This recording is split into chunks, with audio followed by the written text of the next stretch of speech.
Carla Cavalcante, minha querida, bom dia, seja bem-vinda ao nosso programa. Muito obrigado pela sua vinda em mais uma semana e desde já um Feliz Natal para você. Hoje o nosso tema é a mensagem de Natal e um Feliz Ano Novo. Afinal de contas, é o nosso último quadro do ano, né? Semana que vem não teremos a participação da Carla, que só vai voltar em janeiro, junto com o Tássio Lima, tá bom? Dependendo, eu só volto em fevereiro, né? Bom dia, Carla, seja bem-vinda. Bom dia, Wellington. Bom dia a todo mundo que nos escuta aqui no Sertão. Por todo o Brasil, né? Transmissão ao vivo também pelo Instagram, psicóloga _ Carla Cavalcante. Nessa manhã, eu confesso assim, sabe? Eu não ia abrir a live no Instagram, porque durante a semana eu pensei bastante sobre o que a gente tinha combinado em relação a falar o tema de hoje. E a ideia no início do mês foi, vamos falar sobre a mensagem de Natal, né? Sobre uma retrô em relação ao que a gente aprendeu no decorrer do ano, o que a gente discutiu, e deixar uma mensagem bem fofinha de Natal. Mas eu não consegui, Wellington, e não é isso que eu vou fazer hoje, tá? Bem te pegando de surpresa também. Hoje eu vou falar sobre o luto. Eu vou falar sobre a dor das famílias que, nessa noite de amanhã, com a ceia de Natal, se depararão com cadeiras vazias. Algumas cadeiras vazias pela primeira vez, algumas outras cadeiras que estão vazias há muitos anos, né? Eu recebi ontem de uma colega minha de profissão uma mensagem sobre, na cidade de Itabaiana, nos últimos 4 meses, nós tivemos 7 pessoas que tiraram a própria vida. E aqui na nossa cidade não tem sido diferente. Aqui na nossa região também não tem sido diferente. Então, hoje eu quero falar sobre luto, sobre saúde mental, sobre prestarmos atenção a cada detalhe. Sobre a gente ver o que é invisível, escutar o que não é dito, enxergando através dos sinais. Porque, gente, quando a gente recebe uma notícia sobre alguém que não está mais aqui por opção, a gente pensa qual foi o motivo. E verdadeiramente não existe o motivo. Existem os motivos, existem as razões. Existem dores que são aí suportadas por décadas, por anos. Não é de repente, não é da noite para o dia, não é num segundo de decisão. Então, eu vou usar como base de reflexão para todos nós o livro da Ana Cláudia. Eu sou fã, eu leio bastante esse livro, constantemente eu volto até ele, porque quando as pessoas chegam no consultório e trazem as suas dores, os seus traumas, dificilmente alguém não traz sobre alguma perda, sobre alguém que se foi, alguém que gostaria de compartilhar a ceia do Natal, mas que não é mais possível. Então, o nome do livro é A Morte. A Morte é um dia que vale a pena viver. Eu já trouxe ele aqui em outros momentos e eu separei um capítulo que se chama A Vida Depois da Morte, o Tempo do Luto. Então, assim, a gente vem pensando e falando sobre, nossa, que bacana, noite de Natal, todo mundo feliz, mesa farta, e não é bem assim. Há ainda uma prática que eu acredito que ela é inadequada. Quando você está sorrindo só da boca para fora. Você põe aquela máscara de que está tudo bem. Afinal de contas, eu preciso agradecer. Não fiquei desempregado esse ano. Estou aqui com saúde, estou vivo. Mas a que preço, né? E essa saudade? O que é que a gente faz com ela? E falar sobre quem a gente gostaria de compartilhar essa ceia. É falado? É comentado? E muitas vezes não. Porque falar sobre alguém que morreu é como se fosse proibido. E não deve ser. Na mensagem do Santo Agostinho, ele diz: falem sobre mim como vocês sempre falaram. Não deem a mim nenhum ar de santidade. Eu sou uma pessoa como você foi. Hoje eu só não estou ao toque da sua mão. Mas alguém que se vai, ela não se vai totalmente. Não acaba ali. Não acaba, Wellington. Quando a gente se despede do corpo físico. Não é o fim. As mensagens vividas, né, faladas, o compartilhar dessa vida, ele é eterno e está em cada um de nós. Então, eu sei que tem muitas mães que nesse momento estão aqui conosco, nos ouvindo, e que não estarão com seus filhos nessa ceia de Natal, ou pela primeira vez, ou há alguns anos. E essa mãe que não tem mais o mesmo coração que tinha, como filhas que também não têm os seus pais nesse momento, filhos que não têm os seus pais, pais que não têm os seus filhos. Então, assim, a mensagem de hoje que a gente vai refletir é sobre essa saudade, sobre essa falta, sobre esse luto. E está tudo bem sentir essa falta. está tudo bem chorar. Está tudo bem você pensar, caramba, poderia ser diferente, não é? Está tudo bem. Porque não é fácil, Wellington. Não é fácil você se deparar com essas cadeiras vazias, com essa mesa que não está completa. Porque, infelizmente, a gente tem uma dependência, uma carência muito grande de olhar, de tocar. A gente não consegue sentir na plenitude do fechar os olhos e dizer assim, não, tem um pedacinho aqui comigo, está aqui comigo, né? Quando eu penso em inúmeras experiências onde eu tive meus avós por perto e hoje eu não tenho, tios que tive por perto e hoje não tenho, amigos que esse ano se foram, amigos que em outros anos se foram e a gente sente falta. E é uma saudade muito grande, né? Então, a primeira coisa a dizer é que a pessoa que morre não leva consigo a história da vida que compartilhou com aqueles que conviveram com ela e para quem se tornou importante ao longo da sua vida. Não existe a possibilidade de haver uma morte absoluta, de desintegração de todas as dimensões de um ser humano cuja existência teve algum sentido na vida dos outros seres humanos. Quando a morte acontece, ela se diz respeito ao corpo físico. Meu pai morreu, mas continua sendo meu pai. Isso se vale para todas as relações, né?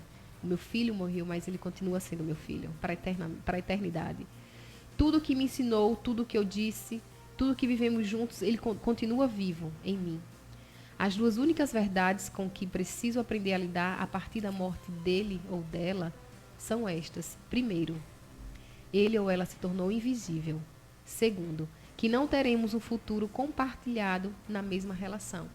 Então, muitas vezes, o medo de perder alguém que a gente ama é na ideia, Wellington, de dizer assim, cara, e como serei eu sem essa pessoa? O que eu farei sem essa pessoa? Como a vida será sem essa pessoa? A gente fala muito sobre o cuidar de quem é cuidador, que muita gente que vive a vida cuidando morre sem viver. E quando você tem uma vida dedicada a quem cuida, como você fica quando esse alguém não está mais aqui? Quem é você? Qual é a sua identidade? De quem agora você vai cuidar, se você passou os últimos anos, os últimos meses ou uma vida inteira cuidando daquele ser que não está mais aqui? Então, haverá momentos em que pensarei nele ou nela, sentirei muita saudade e refletirei sobre os conselhos que me daria diante dos dilemas que ainda virão. Mas, a depender de como eu decidi viver meu luto por sua morte, saberei encontrá-lo dentro de mim, nessas experiências que ainda me guardam. Quando morre uma pessoa amada e importante, é como se fôssemos levados até a entrada de uma caverna. No dia da morte, a gente entra nessa caverna e a saída não é pela porta que a gente entrou, pois não encontraremos a mesma vida que tínhamos antes. A vida que será conhecida a partir da perda nunca será a mesma de quando a pessoa amada está viva. Para sair dessa caverna, do luto, é preciso cavar a própria saída. Por isso, dizemos que existe um trabalho, algo ativo, construído em direção a uma nova vida. Cavar a saída dessa caverna, da caverna do luto, demanda ação, força, esforço. E as pessoas enlutadas sentem um cansaço intenso, existencial e físico. Não é possível convocar alguém para entrar conosco nessa caverna e cavar a saída para nós. A reconstrução da nossa vida, ou seja, o reencontro com o sentido dela, a partir da perda de alguém muito importante, se dá ao longo do processo do luto. Essencialmente, o luto é um processo de profunda transformação. Há pessoas que podem transformar a nossa temporada na caverna em um período menos doloroso, mas não pode fazer o trabalho por nós. E aqui a gente pode pensar na rede de apoio, nas outras pessoas que a gente ama e que estão aqui, em profissionais da área da saúde. Então, alguém que vai estar ao seu lado transformando aquele momento em menos doloroso. Mas o trabalho, ele é seu. É nosso, é cada um na sua experiência, Wellington. A tarefa mais sensível do luto é restabelecer a conexão com a pessoa que morreu por meio da experiência compartilhada com ela, o que não se apaga, né? A revolta, o medo, a culpa e os outros sentimentos que contaminam o tempo de tristeza acabam prorrogando nossa estadia na caverna e podem nos conduzir a espaços muito sombrios dentro de nós. Então, quanto mais tempo a gente passa na culpa, no arrependimento, naquela ideia do e se eu tivesse ido junto? E se eu tivesse falado tal coisa? E se eu tivesse abraçado? E se eu não tivesse permitido que ele pegasse aquela moto e fosse sozinho? E se eu estivesse ali com ele? Então, quanto mais tempo a gente passa nessa revolta, nesse medo e com essa culpa, mais tempo a gente passa nessa caverna. E o sofrimento é muito maior. Durante a doença da pessoa querida, provamos uma experiência antecipada do luto, no qual é possível experimentar pensamentos sobre como será a vida sem aquela pessoa. Nesse tempo de elaboração antecipada da perda, as pessoas ao redor do paciente podem ter chances maravilhosas de curar emoções corrosivas, trabalhando o perdão, a gratidão, a demonstração do afeto, o cuidado. Há famílias que nesse momento, Wellington, estão vivendo a dúvida do será que essa pessoa vai estar aqui o ano que vem? Porque está lidando com alguém idoso, acamado, alguém que está nos hospitais, alguém que está em sofrimento já há muitos anos e vem aquela dúvida. Será que você vai estar aqui o ano que vem? Será que você vai compartilhar da ceia do Natal? Vai estar aqui para ver a chegada do próximo ano? E ao pensar dessa forma, você já está antecipando um luto. Então, para quem está vivendo nessa situação, nesse caso, nesse cenário atual, o recado, a dica é: viva o agora, viva o presente. O que você não disse ainda, aproveite para falar agora. Se você não conseguiu ainda liberar o perdão, tente desse momento começar a liberar o perdão. Então, ao invés de você contar com essa ceia farta, conte com atitudes que vão fazer com que a sua conexão com quem está vivendo esse momento seja mais forte, mais firme. Não é, Wellington? Olhando para o agora. Aproveitando a oportunidade de você dizer agora o que você sente. Ah, Carla, mas o meu pai, o meu avô, minha avó, eles não falam mais nada. Não tem mais condições de falar. Gente, eles escutam, eles sentem. Então, não perca a oportunidade de você falar, se você consegue ainda falar, porque o outro não consegue falar. Abraçar, beijar. Quantos e quantos filhos estão com seus pais acamados nesse Natal, Wellington, e nunca foram abraçados por esse pai, por essa mãe, nunca foram beijados por esse pai, por essa mãe? Então, hoje, ao você dar um banho, ao você trocar uma roupa, ao você trocar uma fralda do seu pai, da sua mãe, abrace, beije, diga que ama, faz um cafuné, faz um carinho. É possível ainda, né? E talvez essa pessoa esteja esperando somente esse momento para seguir a estrada dela. O amor genuíno, puro e pleno de verdade entre dois seres deixa ir, liberta. Qualquer outro sentimento deve morrer com o corpo. E às vezes, Wellington, a gente tem a ideia de poder e de posse. E a gente quer manipular até o tempo de vida de quem a gente ama. E isso é uma atitude egoísta.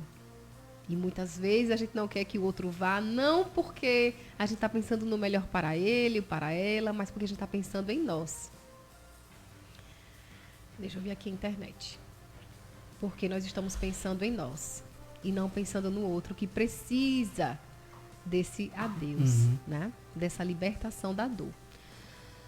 Tudo o que aprendemos com a pessoa que morreu permanece dentro de nós. Isso é tão lindo, Wellington, quando a gente consegue entender isso. Tudo o que a gente aprendeu, tudo o que a gente ensinou foi trocada a experiência, isso é eterno.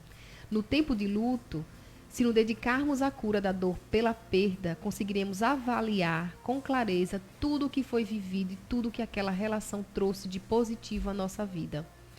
Poderemos oscilar entre os dois extremos. E essa oscilação, conhecida como processo dual do luto, foi descrita por um escritor, Schwett, autor reconhecido no estudo dessa área. No processo dual do luto, há momentos em que estamos totalmente mergulhados na dor. E quando eu li esse parágrafo pela primeira vez, eu pensei, nossa, como isso realmente é real. A gente transita na ideia do, caramba, foi melhor assim, meu Deus, muito obrigado, o Senhor sabe de todas as coisas, eu aceito o que aconteceu. Mas em outro momento você sente o oposto. Você sente uma revolta, você sente uma ausência de esperança. A desesperança se faz presente. Você duvida sobre o poder de Deus, sobre o olhar e o cuidado dele na sua vida. E muita gente se culpa por estar vivendo esse momento de sentimentos extremos. Um de aceitação e um de revolta. E eu digo para você assim, tenha calma. O que você está sentindo, esse conflito de emoções que você está sentindo é natural. Se ele permanece por muito tempo, impacta na sua vida de forma negativa, ao extremo de você não querer mais ter contato social, não querer mais ver outras pessoas, não querer mais viver a sua vida, precisa de atenção, precisa de muitos cuidados. Mas Transitar entre essas duas emoções é natural. No momento extremo da dor, vem a tristeza, vem o choro, o desespero, vem a raiva. Todos esses sentimentos devem ser aceitos e experimentados. Nós não podemos brigar conosco, Wellington. A gente tem que aceitar essas emoções. Não é fácil suportar um luto. Não é fácil. E hoje, especificamente nesse momento, estamos falando do luto real de perder alguém que a gente ama, alguém que é especial, né? Então chore, chore muito, chore mesmo, chore de verdade. Deixe o corpo inteiro chorar, estremeça, se joga no chão. Permita sentir essa dor que a saudade ela traz. Grite, deite na cama e esperneie. Permita-se abraçar-se a esse encontro pleno com a dor. Aceite essa condição. E uma vida real, então, é uma vida com dor. Uma vida real é uma vida com choro. Choro de verdade. Uma vida real é quando você realmente é levado de volta a um casulo. E nesse casulo que é apertadinho, e esse casulo que só tem você com você, não tem mais ninguém. Só existe você e você. Não há outra pessoa, não há como transferir isso, não há. É você com você. Então se permita. Não fuja, não finja, não coloca um sorriso onde não cabe. Não coloca gargalhadas onde não cabe. Olhemos para a dor de frente, pois ela tem nome e sobrenome. Quando reconhecemos esse sofrimento, ele quase sempre se encolhe. Então, quando a gente encara, quando a gente olha para essa dor, para essa saudade, provavelmente ela venha diluindo, diminua com o tempo. Mas quando a gente foge, a gente está transferindo para frente, para o futuro, essa dor.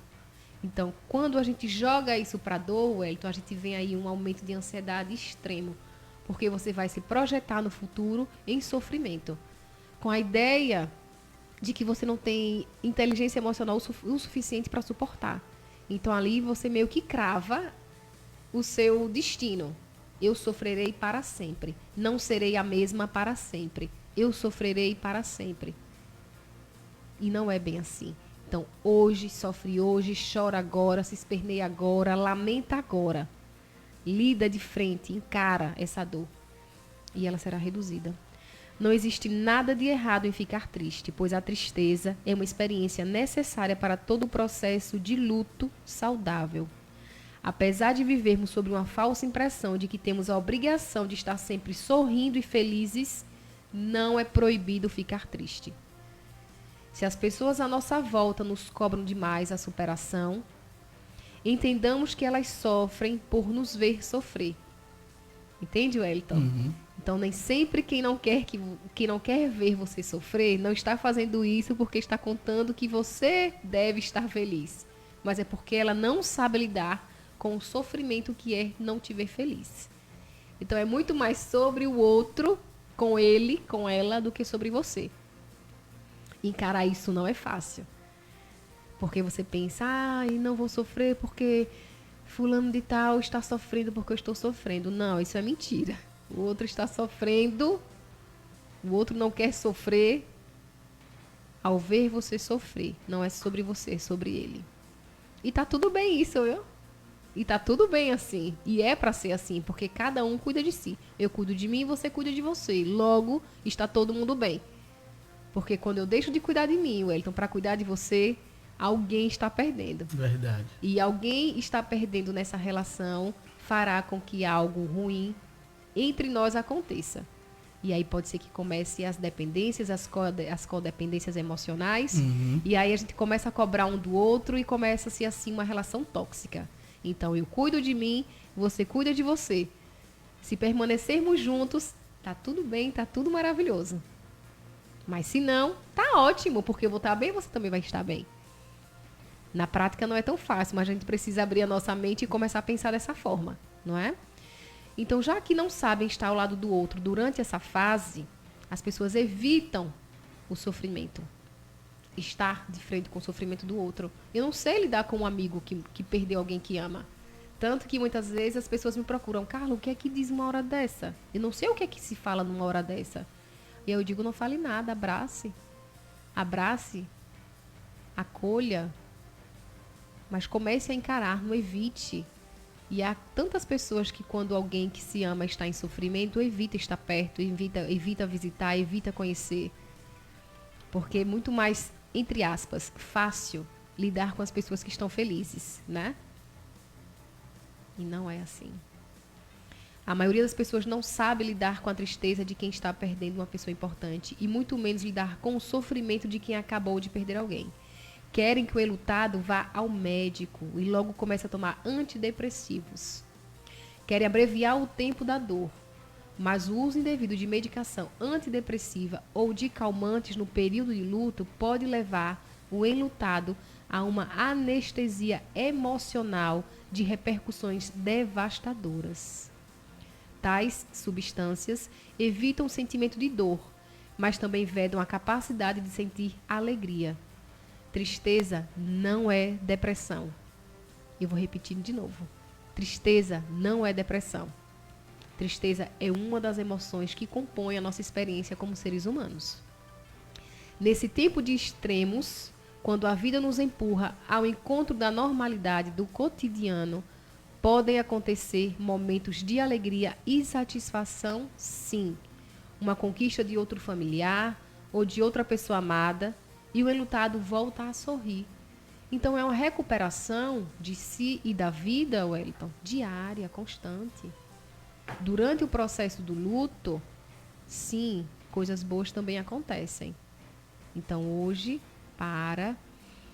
inspira, expira e observa.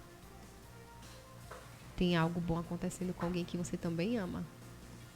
Nenhuma tragédia, ela vem sozinha.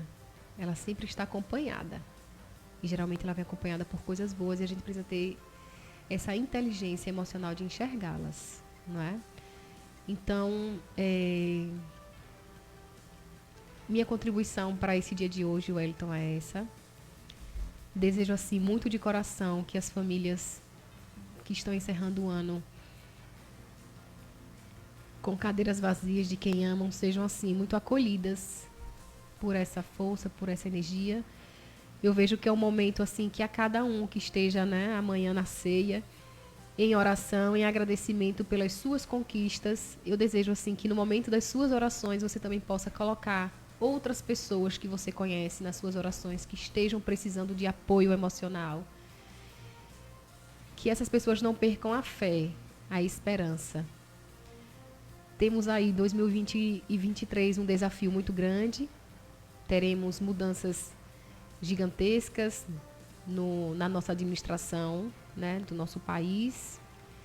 Teremos movimentos e situações que serão diferentes, que poderão trazer conflitos, opiniões diferentes de ideias, mas que acima de tudo a gente possa ter resiliência, que acima de tudo a gente possa ter serenidade, menos julgamentos, mais calmaria, mais momentos consigo mesmo, consigo mesma, mais momentos de solitude, menos críticas, menos fofoca, ou coisa triste é fofoca, meu Deus, menos fofocas e mais momentos de sabedoria com você, com quem você ama. A gente precisa viver o momento aqui, presente, aqui, agora, expressando o que a gente sente, porque amanhã é uma dúvida, nós não temos certeza se estaremos aqui amanhã e, no mínimo, a gente precisa deixar as coisas encerradas.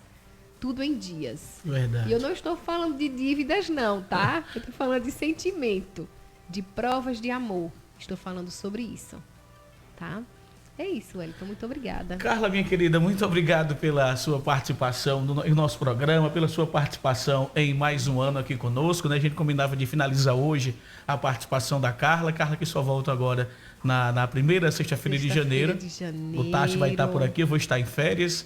Mas, se Deus quiser e permitir, em fevereiro estaremos de volta, dando continuidade ao programa, ao nosso quadro. E, claro, cuidando das pessoas através do nosso trabalho, através da nossa humilde contribuição. Então, incrivelmente, faremos já 2 anos de parceria. E quando eu ponho a minha cabeça no travesseiro e eu vou refletir, eu fico pensando, eu digo, meu Deus, foi uma intenção assim tão pequena, tão minuciosa.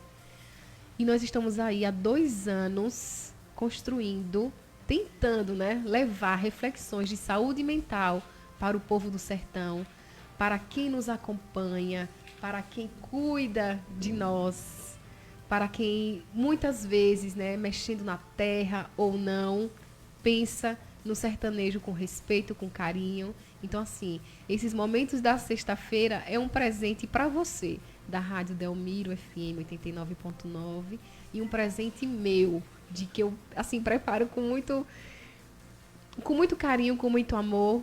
E eu acredito nessa psicologia que chega em todas as casas. Eu acredito nessa psicoeducação que todo mundo tem direito, tá? Então, assim, saúde mental é fundamental. Os números, eles estão, assim, muito assustadores. Eu já estou preparando as lives de janeiro e eu pesquisei, li alguns artigos essa semana e eu estou muito assustada. Em janeiro será abordado o janeiro branco, O né? janeiro branco. Então, assim, eu vou trazer muitas informações em relação aos últimos números, de como é que está a depressão, não só no Brasil, no Nordeste, mas no mundo. Então, assim, gente, é cada um na sua casa, no seu cantinho. E a casa, eu tô chamando casa, que é a sua morada, o seu corpo, a sua alma. É cada um cuidando de si, fazendo a sua própria faxina, que a gente vai conseguir minimizar os números, as estatísticas que estão tão assustadoras em relação à depressão nos próximos anos. Então, assim, o que eu desejo para vocês é um final de ano com muita saúde, com menos bebida alcoólica. Gente, não é natural você festejar todas os encontros de família com bebida alcoólica. Isso pode ser comum. A gente tem esse hábito, mas não é natural. Não pode ser natural. Nós temos aí muitas pessoas alcoolizadas pegando estrada, matando a si e a outras pessoas, e a gente não pode fazer de conta que isso não está acontecendo. Nós não podemos. Pessoas misturando medicamentos psiquiátricos com álcool. Não faz isso com você, não faz com quem você ama. Então, assim, é para lotar os consultórios de psicólogos e psicólogas, de psiquiatras, é para a gente lotar. A gente precisa lotar. Carla, as filas de espera, a gente precisa lotar as filas de espera, porque a demanda tem que aumentar para mais profissionais sejam contratados, para que mais profissionais também se qualifiquem, para que a gente tenha menos perdas de quem a gente ama por questões emocionais. Tá? Um abraço para você, minha querida. Feliz Natal e um 2023 de muitas realizações, tá bom? Amém. E muito obrigado por mais um ano de parcerias aqui. Amém, amém. É muito bom. 2022. É muito bom todas as sextas-feiras lhe receber aqui e ter esse momento com você e com os nossos ouvintes. Isso tem ajudado muita gente. Olha, meu povo, eu vou até confidenciar uma coisa, viu?